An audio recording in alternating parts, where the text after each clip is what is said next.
Hello, bonjour tout le monde. Alors, c'est la sortie de ChatGPT 5, c'est assez incroyable pour que je puisse vous faire une vidéo.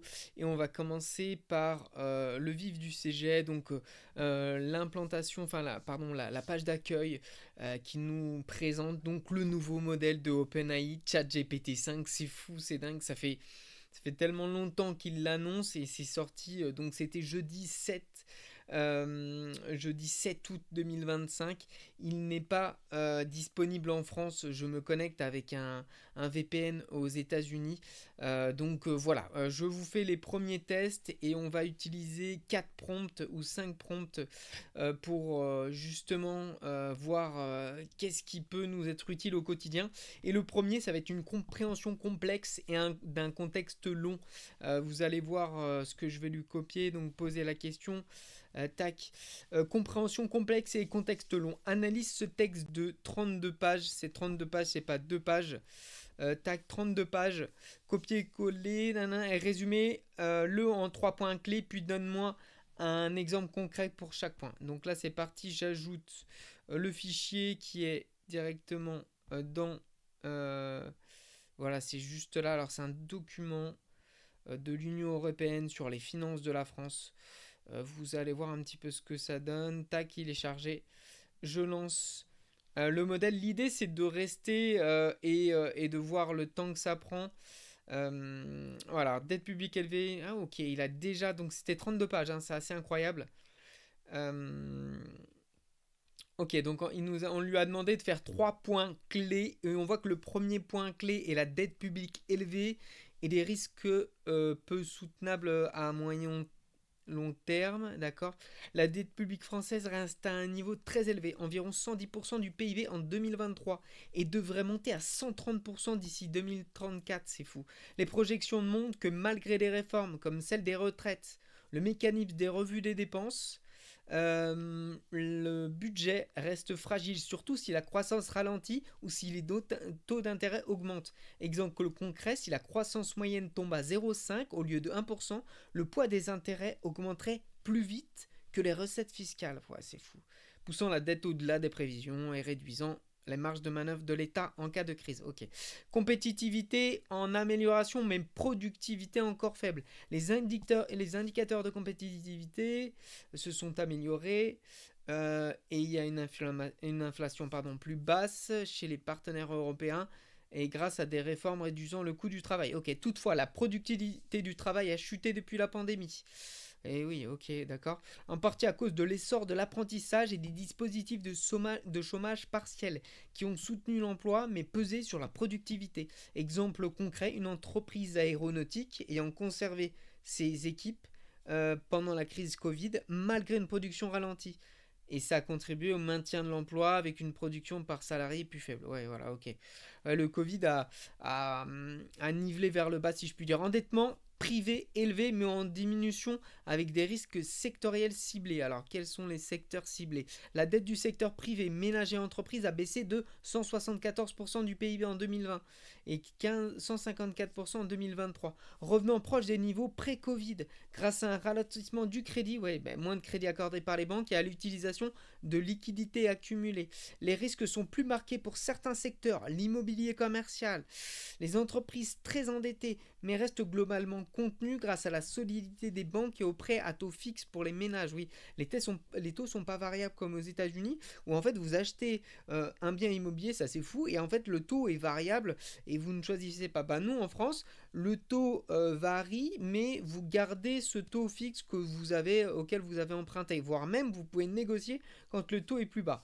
Exemple concret, un promoteur immobilier commercial fortement endetté pourrait avoir des difficultés à refinancer ses projets avec des taux plus élevés, alors qu'un ménage ayant contracté un petit prêt immobilier à taux fixe en 2019 ne subit pas la hausse des taux et conserve une capacité de remboursement. Pour ceux qui font des achats réguliers, bah forcément les taux qui ont augmenté limitent leur capacité d'endettement. Donc ça c'est fou, voilà, c'était notre document de 32 pages. On va passer au deuxième prompt, ça va être la créativité. Donc on va lui demander d'imaginer un slogan accrocheur pour une marque de vélo électrique. Hop, on va partir sur un nouveau chat. C'est parti, let's go. Donc imagine un slogan accrocheur pour une marque de vélo électrique haut de gamme en 5 variantes, dont 2 avec un ton humoristique et un style poétique. Alors le ton premium un peu haut de gamme, donc puissance, élégance, redéfinissez votre trajet. Puissance, élégance, liberté, redéfinissez vos trajets. Chaque coup de pédale, une signature d'excellence. Ton humoristique, plus rapide que votre café du matin, pédaler sans transpirer ou juste pour le style. Le ton poétique, filer comme le vent, en silence et en lumière. Ouais, je suis pas convaincu. Donc ce prompt là, c'est sur la créativité un petit peu. Je sais pas ce que vous en pensez. Ça ne m'a pas subjugué, si je puis dire. Le troisième prompt, c'est un prompt sur le fait qu'il puisse utiliser. Alors vous allez voir, on va le faire ça. Hop, super.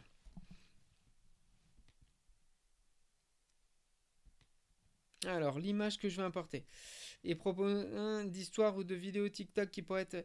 Donc, excusez-moi, je lis. Analyse cette image et propose-moi 3 idées d'histoire ou de vidéo TikTok qui pourraient être inspirées par ce lieu. Donc là, vous allez voir l'image que j'ai sélectionnée. Alors, où est-ce qu'on la retrouve? C'est celle-ci. En fait, il y a eu. C'est une image dont on s'est servi pour notre blog. On a fait un article de blog sur l'IA qui avait permis avec des drones de découvrir quelqu'un qui avait disparu depuis 10 mois en montagne. Je vous laisserai regarder, ça c'est dans la newsletter et c'est sur le blog thefrenchbots.fr et vous allez voir, l'article est fou. 10 mois après, ils ont retrouvé le randonneur grâce au drone qui capturait en fait tout le paysage et qui a remarqué des anomalies des anomalies de pixels avec des pixels rouges, et c'était le casque du randonneur qui malheureusement était mort après tant de temps en montagne. Donc là, on lui demande d'analyser la photo et de nous proposer 3 idées d'histoire ou de vidéos TikTok en lien avec cette image.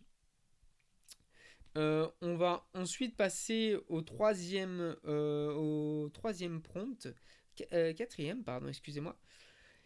Ça va être l'organisation d'un événement, vous allez voir. Je veux organiser un séminaire pour 20 personnes à Dijon sur 2 jours avec un budget de 3 000 euros. Propose-moi un planning détaillé minute par minute avec activité, repas et lieu. Donc là, on pousse un petit peu la machine un peu plus loin. On se dit, on veut du minute par minute. On va ouvrir une nouvelle page, on va le lancer directement. Je vous rappelle que le modèle ChatGPT 5 est valable et pour l'instant disponible uniquement aux États-Unis. Donc il faudra soit passer par un VPN, on a les offres nous NordVPN, soit soit attendre qu'il arrive en France, mais c'est pas tout à fait le cas maintenant. On va passer, donc on voit qu'il est sur les questions rapidité. On voit que quand même, voilà, sur les propositions d'idées sur TikTok, là il met du temps, donc il y a quand même une latence, hein. Ok, erreur dans le flux de messages. Et il ne veut pas nous organiser notre séminaire. Eh ben écoutez, mince alors. Comment se fait-il? Donc ça c'était le séminaire, c'est le dernier, voilà. Le dernier et que je trouve assez important, c'est le code. Parce que on a Claude Code qui arrive fort, on a GLM 4.5 qui code très fort aussi. Donc il y a un vrai enjeu pour GPT-5 de pouvoir se placer sur le code. Je vous rappelle que GPT-5, le modèle est vraiment fou parce qu'on ne choisit plus quel modèle on utilise. On a le modèle phare qui est d'office proposé et c'est lui qui va orienter la requête, c'est lui qui va router, c'est-à-dire il va choisir si on utilise 4.0, si on utilise un modèle d'image ou enfin en tout cas il va adapter son modèle de langage à la requête qu'on va lui faire. Donc c'est vraiment, ça change par rapport à avant où il fallait choisir le modèle et on ne savait pas toujours quel était le modèle plus adapté. Donc là, écrit un script Python qui prend une liste d'URL et renvoie uniquement celle qui mène à un site sécurisé en HTTPS. Alors c'est un peu technique, on va le lancer. Il est toujours sur notre planification de séminaire, sur les idées TikTok, donc on revient en arrière, on revient à la troisième requête qu'on lui a fait. Donc on lui a dit Propose-moi 3 idées d'histoire TikTok en rapport avec la photo là, du PGHM, les secouristes en montagne. 60 secondes dans le harnais d'un sauveteur. Ok, le hook. Et si ta journée commençait suspendue à 30 mètres du sol? Hop, un petit bruit de rotor. Gants mousqueton qui claque. Cadrage large. Hélico, falaise, micro-moment. Texte à l'écran. 3 règles d'or. Vent, angle et main courante. Oh, ok. Astuce prod. Mixe son rotor. Et d'accord. Call to action, tu montrais oui ou non en commentaire. Voilà, donc pour que les gens commentent, ce serait ça, on leur dirait est-ce que tu montrais avec nous? Et les hashtags secours en montagne, adrénaline. Ok. Le deuxième prompt, pardon, la deuxième idée TikTok, la montagne t'apprend le management dans 5 leçons. Ce que cet hélico m'a appris sur la prise de décision. Ça, c'est le pas mal. Ouais, ouais. En gros, il part d'un élément complètement hors sujet et puis ils disent ce que ça m'a appris sur la prise de décision. Et là, on peut se dire, oui, c'est vrai que c'est des hommes qui prennent des décisions. Ok. Paysage large, contexte, doigt qui montre un couloir à risque, schéma rapide dessiné à l'écran. Et puis une conclusion avec un regard caméra. Checklist, ego, météo, data, le format, b-roll du spot, c'est-à-dire ouais, un peu en tournant. Tu veux le template de débrief? Commande débrief, ok. D'accord, intéressant. Donc en call to action, c'est-à-dire pour le passage à l'action et que les gens interagissent sur la vidéo, tu veux le template du débrief, commande débrief. Et là, dans ce cas, les gens qui veulent avoir le débrief un petit peu de ce qui s'est passé sur le management en montagne vont commenter débrief. Le hashtag leadership, decision making, outdoor mindset. Ok. Le troisième idée de post, comment l'IA repère un randonneur. Expliqué en 30 secondes. Ouh, il a repéré ça. Alors c'est fou ça. Ou alors il a puisé dans ses données, c'est incroyable. Donc c'est l'histoire dont je vous racontais que le randonneur a été retrouvé grâce au drone et à l'IA. Donc voilà, donc comment l'IA repère un randonneur expliqué en 30 secondes. Le hook, tu vois juste un paysage, l'IA, elle, voit un pixel différent, c'est ce que je vous disais. Un plan large de montagne, un zoom numérique, et puis un œil humain un vs IA, ok. Hélico qui repart, résolution. Texte à l'écran, détection par couleur, forme, mouvement, triangulation et coordonnées GPS qui permettent de détecter la personne. Tu veux la démo avec tes photos? Dis-moi démo. Envoie démo. Ouais, ok. Les hashtags AI, Search and Rescue, Drone, Computer Vision. Et c'est assez fou parce qu'en fait, on voit. Donc là, il nous propose de faire le script, la description de la vidéo. Franchement, là, je suis convaincu sur les 3 idées. Alors, c'est pas des scripts que je faisais avant avec 4.5 ou 4 GPT 4.0, mais franchement, je suis assez impressionné de ce qu'il m'a fait parce que c'est vraiment les 3 hooks là. Et si ta journée commençait suspendue à 30 mètres du sol, ce que cet hélico m'a appris sur la prise de décision, donc ça, c'est le côté management. Et là, tu vois juste un paysage, l'IA, elle, voit un pixel différent. Et après, t'enchaînes avec le fait qu'ils ont retrouvé le corps de quelqu'un. Franchement, je suis très impressionné. Donc là, une vraie réussite pour ChatGPT 5 sur l'analyse de cette photo. Il ne veut pas nous organiser un séminaire. Alors, je ne sais pas pourquoi. Écoutez, sur ce point, je vais le relancer. Le script Python, c'est pareil. Alors, est-ce que je suis toujours connecté? Ah si, ça y est, ok. Il a lancé le script Python. On va le laisser comme ça. Et le séminaire s'est lancé, bien sûr. Voici une proposition de planning minute par minute pour un séminaire de 12 jours à Dijon pour 20 personnes avec un budget de 3 000 euros. Comme je n'ai pas encore vérifié le coût spécifique des lieux au restaurant, ce qui varierait selon vos préférences exactes, c'est une base indicative que vous pouvez ajuster selon les devis réels. Ok, bon, très bien. Accueil des participants à 8h30, mot d'ouverture 9h, 9h15, session, pause café, atelier de déjeuner à midi, midi et demi, activité type unique, visite culturelle de Dijon, atelier ludique sur place, pause, ok, atelier 3, ok, pause café en fin d'après-midi, restitution des travaux, conclusion, dîner convivial, super, ça c'était le jour 1. Jour 2, accueil et rafraîchissement, atelier, on va voir s'il nous met un petit peu des idées de team building, parce que oui, il y a les ateliers, les travail, mais il y a aussi des activités découvertes. Ok, alors on voit qui. Donc pause café, atelier participatif l'après-midi, atelier découverte, musée, balade, dégustation de vin de Bourgogne. Ouais, ok, excellent. si permis, Bourgogne, si permis, si le chef vous le permet. Mais ouais, ça peut être un élément qui freine. Restitution des ateliers synthèse. Mode clôture, temps libre, possibilité de départ. Budget 3 000 euros. Ok, l'allocation, on va voir là s'il est cohérent. L'allocation de la salle sur 2 jours, 1 200 euros. Ouais, c'est ça, 600 € par jour, c'est à peu près ça. Le petit-déj, 60 € par personne. Ouais, 20 fois 60 200 euros. Ok, le dîner, jour 1, il a 30 € par personne, c'est très correct. 600 euros. Activité culturelle, 10 15 € par personne. Ouais, les musées sont souvent gratuits. Donc finalement, les balades, et il a fait que des balades, ouais, c'est ça, balades guidées. Ouais, c'est ça, hein, c'est à peu près ça sur le budget. Et puis total estimé 3 300 euros. Donc c'est très correct, il est resté dans mon budget et il a franchement, on voit qu'on a un planning bien cool. 3 300 € sur 20 participants, c'est ultra correct. Donc il a pu être dans un budget assez restreint.